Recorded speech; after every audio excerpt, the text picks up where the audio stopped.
Interesting topic today. We're going to start kind of more broad with AI, get into Nvidia and some of those topics. I think AI is a very unique, let's say, terminology. It's very broad. That's everything from people thinking I use Chat GPT to true automation in your business. But as we think about AI, Kerry, where's your head go? How does Nvidia impact that? What's the impact on the markets, and what are we doing about it? So, an interesting fact, I do a lot of listening to podcasts, especially when I travel. I've traveled quite a bit lately. AI started right after World War II. I had no idea when I looked at that. So to me, all the versions of it, of course, are different. Now, AI was built based on chips being available. Do you know why chips were built in the most recent history? Gaming. It wasn't somebody thought they could do AI. It's all the teenagers that are sitting around and the graphics and the interactive. I mean, it's pretty incredible what some of those things do. Like them or not, I have teenage kids that are grandkids, and it's amazing watching what the graphics of football games and all those things. Now, so let's take the big one that we have to talk through over and over is Nvidia. Mm-hmm. So Nvidia has by far and ahead in terms of scalable business growth led more or less the evolution to that chip. I don't know if you've looked at it. Wall Street Journal had a great article that showed the picture of their first chip that was about the size of a little bigger than a 1.5 pennies. So think about that. Yep. Today, on 1/8 of that size, it will do this new chip that they've got, and I'm going to get the pricing wrong. It's almost $50,000, and it will do 1,000 to 2,000 times more than the original chip. Unbelievable. Part of the issue is they've had a little bit of trouble getting it all printed on the wafer board. So I think Nvidia is priced for perfection, probably went up because people are excited. From a business standpoint, they get that part, quality control, fixed.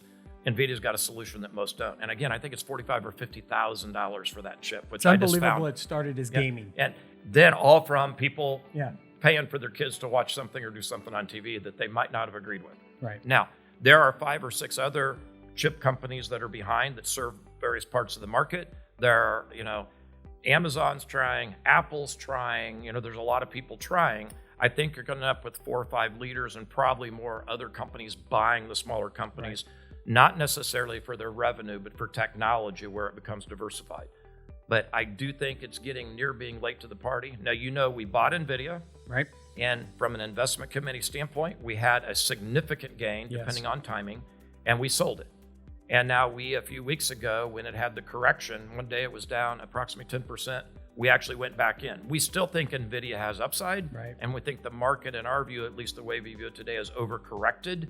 So we don't think this is done, but we think it's not you're just going to put money in AI or chip companies and make it work, because we believe that not to be true. And I do think AI it's hard to price, right? It's revolutionary. It's like the start of the internet. Nobody really knew what the impact of that would be, and look at where we are today with Google and other things like that. So it's difficult to pick winners, but it does appear that Nvidia is leading the pack.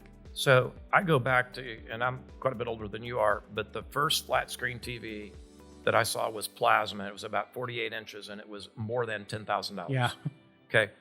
Costco, I was in a few weeks ago, and a TV bigger than that was on sale with significant technology today for $600. Right. That chip space is going to go through something like that too. So again, I think there's money to be made. There's going to be winners and losers. But how do we start adopting that technology in robotics? How do we do medical with it? How do we do medical AI? It's so many things that we just don't know, but we know that it's going to change. It's going to be revolutionary. It's also got a glide path, and to make money at it, I think the early adopters are the ones that will do the best. I think the key is it's here to stay. I do too.